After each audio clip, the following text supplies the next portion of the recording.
भाई थे, सगे थे, एक थाली में खाते थे, एक साथ रहते थे, एक साथ काम था, कोई बंटवारा नहीं था, एक चूल्हे पर रोटियां बनती थी। एक दिन क्या हुआ कि एक बड़ा भाई, दोनों भाइयों का एक एक बेटा, दोनों भाइयों का एक एक बेटा था।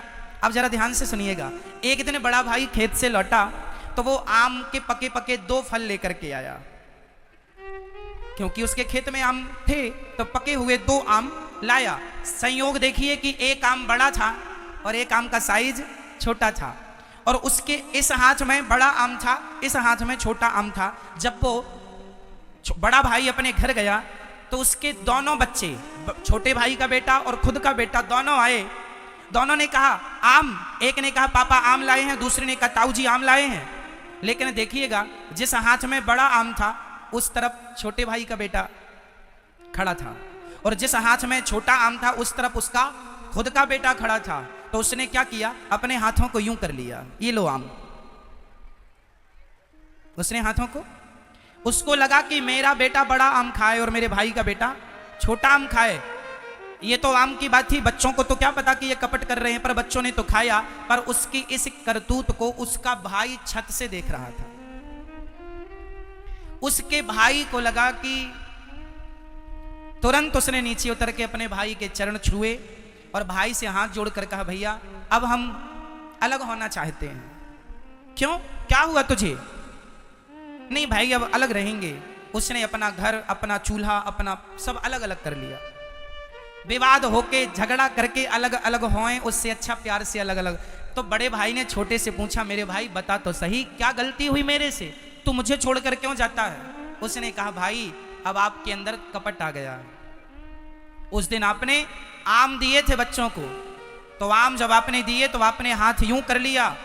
अरे आमों की क्या कीमत है प्रेम के सामने, पर जरा से आम के कारण, जरा सी चीजों के कारण लोग कपट कर लेते हैं। जरा जरा सी बातों का, कोई उन बातों में दम नहीं है। इसलिए मेरी माँ, तुम्हारा बेटा छोटा आम खा लेगा, उससे तुम्हारा बेटा बड़ा बलवान ना हो जाएगा, और उसका बड़ा आम खाने से बहुत बलशाली नहीं, और तुम्हारा छोटा खाने से कमजोर नहीं हो जाएगा। इसलिए बातें खाने पीने की नहीं है। कहते हैं जरा सी गलती से शीशा टूटता है, और गलतफहमियों से रिश्ते टूट जाया करते हैं। इसलिए रिश्तों में गलतफहमी ना हो, और विशेष चीज कपट ना हो। कपट रहित जीवन जीना चाहिए। छोटा भाई बड़े भाई के लिए कपड़े लाए, बड़ा भाई छोटे भाई के लिए कपड़े लाए, जिठानी देवरानी के लिए साड़ी खरीदे, देवरानी जिठानी के लिए साड़ी पसंद करे, वो घर घर नहीं स्वर्ग है जहां एक दूसरे के लिए लोग जीते हैं। लेकिन आजकल इतना कपट भर चुका है लोगों के अंदर। जिठानी कहती है मैं तो देवरानी की शक्ल नहीं देखना चाहती महाराज, और देवरानी भी कहती है मैं अपनी जिठानी के जीते जी देहरी नहीं चढ़ूंगी। तो मैं आपसे सवाल करता हूं, आजकल छोटा भाई अपने बड़े भाई से बात नहीं करता, बड़ा भाई छोटे भाई से कोई छोटी छोटी बातों पर बात नहीं करता। जमीन के बंटवारे के कारण लड़ाई हो गई। अरे भाई तुम भाई हो, एक साथ बैठ के सुलझा क्यों नहीं लेते कि भाई ये तुम ले लो ये हम ले लो?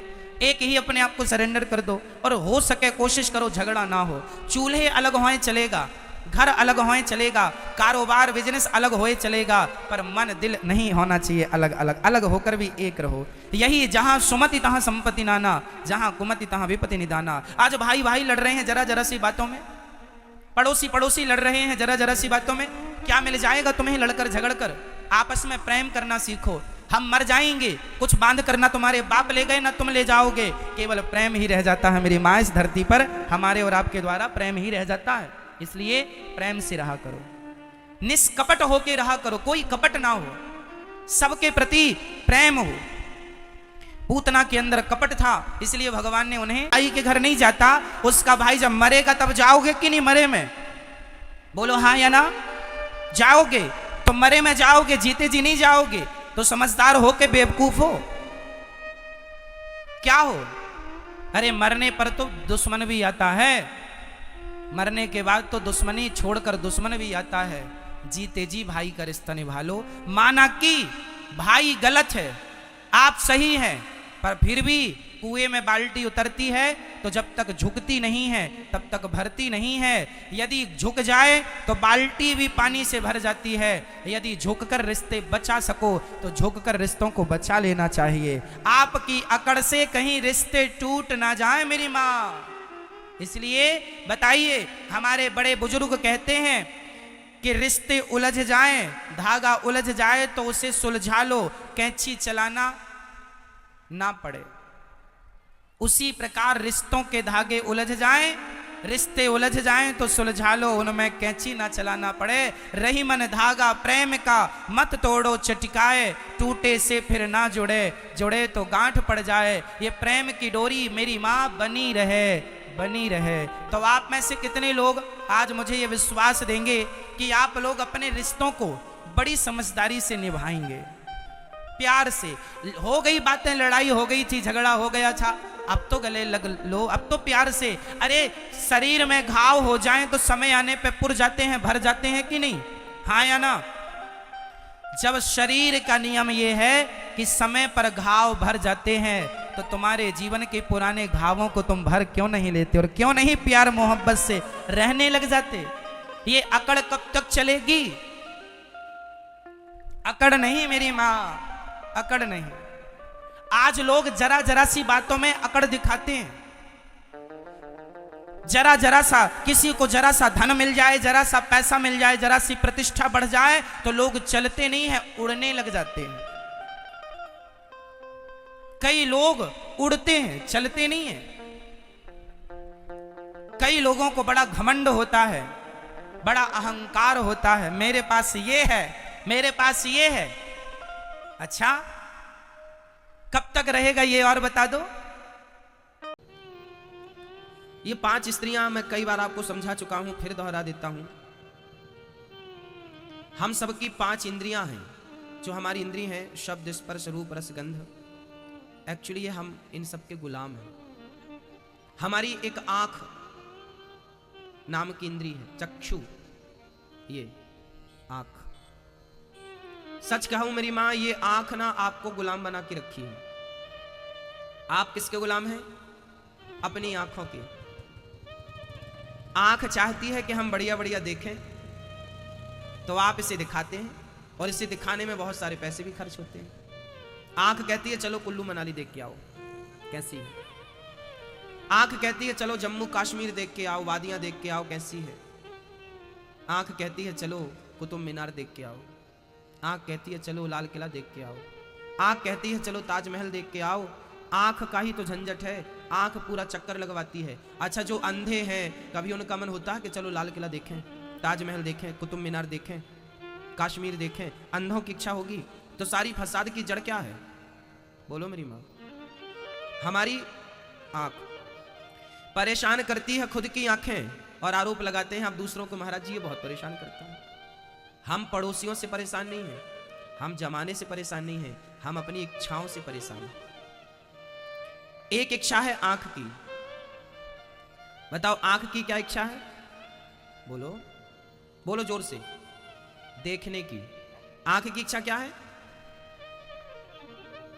एक दूसरा भी है जिसको हम कान कहते हैं, कर्ण। इसकी इच्छा होती है, बोलो, सुनने की।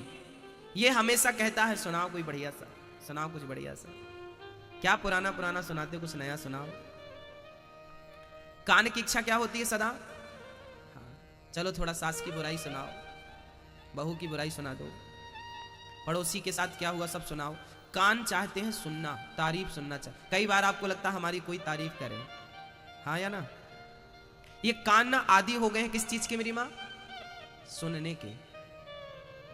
तो एक इंद्री है आंख जो देखने के लिए परेशान करती है, और एक कान है जो हमें परेशान किसके लिए करता है? सुनने के लिए। तो 2 लोग हो गए परेशान करने वाले, आपको हो गए कि नहीं? अब तीसरी की तरफ चलते हैं। तीसरी है हमारी जिह्वा महारानी। ये कहती है कि आज गाजर का हलवा बना लो, तो कल कहेगी नहीं नहीं आज रबड़ी होनी चाहिए, चलो आज ये होना चाहिए। कब से आप लोग खा रहे हैं, कितना कुछ नहीं खाया, पर जिह्वा महारानी की इच्छाएं पूरी भई। तो तीसरी तरफ से आपको कौन परेशान कर रहा है? बोलो। आप अपनी जिह्वा को लेकर आप अपने आप को परेशान करते हैं कि नहीं? तो हमारी तीसरी परेशानी की जड़ क्या है? हमारी जिह्वा। अच्छा, चौथी परेशानी क्या है? हमारी नाक। ये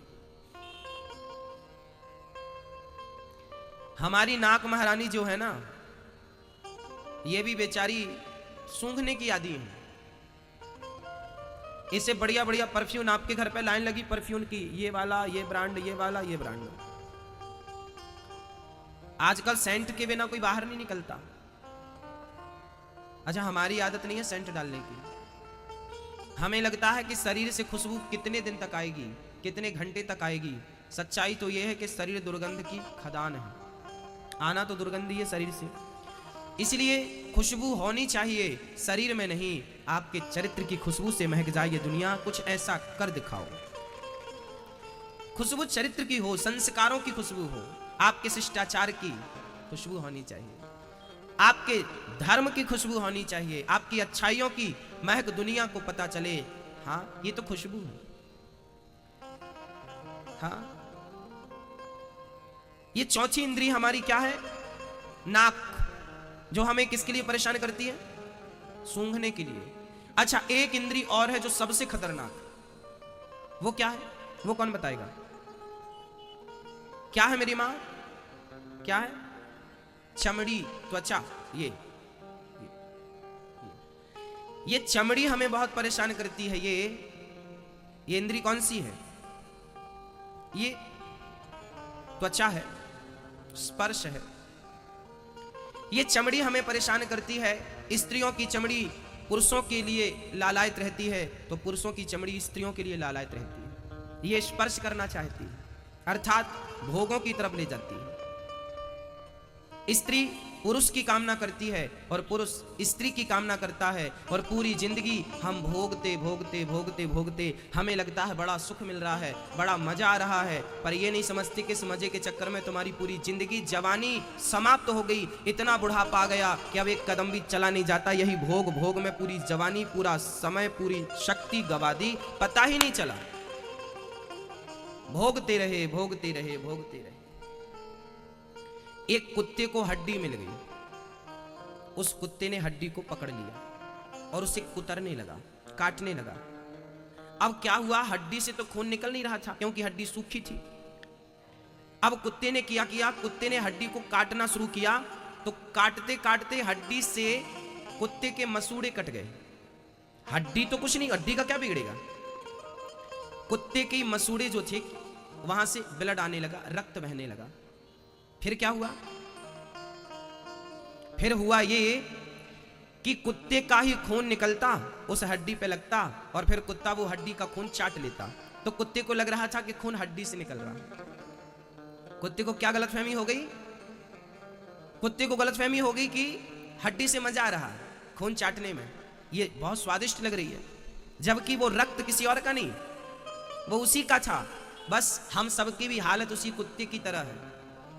जैसे कुत्ते का ही खून हड्डी पे लगता, शक्ति कुत्ते की ही घट रही है, घायल कुत्ता ही हो रहा है, पर उसे लग रहा है स्वाद हड्डी से मिल रहा है। ऐसे शक्ति तुम्हारी ही समाप्त हो रही है, जवानी तुम्हारी ही बिगड़ रही है, समय तुम्हारा ही बिगड़ रहा है, और लगता है कि स्त्री और पुरुष में बड़ा मजा आ रहा है, बड़ा सुख मिल रहा है। ये पूरी जिंदगी हम अज्ञानवश गुजार देते हैं, पता ही नहीं चलता कि सुख कहां से आ रहा।